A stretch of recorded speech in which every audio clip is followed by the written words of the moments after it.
Hello guys, তো আজকে আমি আমার খুশি তোমাদের সাথে শেয়ার করতে চলেছি।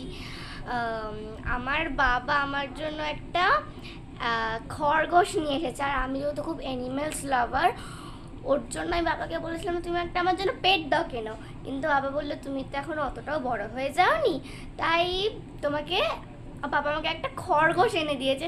আর খরগোশটা এত কিউট, আমার মানে একদম চটকাতে ইচ্ছে করছে আর কি। আর খরগোশটা খুব ফ্লফি, তোমরা জানো না। আমি ওই খরগোশটার নাম রেখেছি স্নো হোয়াইট। অ্যান্ড চলো আমরা তোমাদের সাথে আমার খরগোশটা শেয়ার করি, চলো। এই দেখো ফ্রেন্ডস, আমার খরগোশটা সো কিউট না? ওর নাকগুলো না পুরো একদম পিঙ্কিশ আর কি। আর গরমে তো ওদের খুব কষ্ট হয়, ওর জন্য আমার বাবা ওর জন্য এই দেখো এই রূপোর খাঁচাটা বানিয়ে দিয়েছে। আর রূপো তো খুব ঠান্ডা, তাই ওইটা আরাম পাবে, তাই না? আর এই দেখো ওকে আমি বিদেশি খাবার খেতে দিয়েছি। এই ভাবি, হ্যাঁ, তুই পড়াশোনা শিখে কি করছিস? কেন?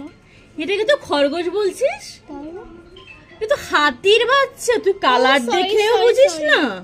ওই দেখ হাতির কালারটা দেখ, লেজটা দেখেছিস? এটা তো হাতি। ও সরি, আমি না বুঝতে পারিনি আর কি। I am so really sorry friends. আরে তোমরা দুজনে কি, হ্যাঁ এটা কি তোমাদের কি খরগোশ মনে হচ্ছে, হাতি মনে হচ্ছে দেখে? বা আমি সুন্দর দেখে একটা বাঘের বাচ্চা কিনে নিয়ে এলাম, আর তোমরা খরগোশ দেখছো, হাতি দেখছো? যত সব মূর্খ কোথাকার।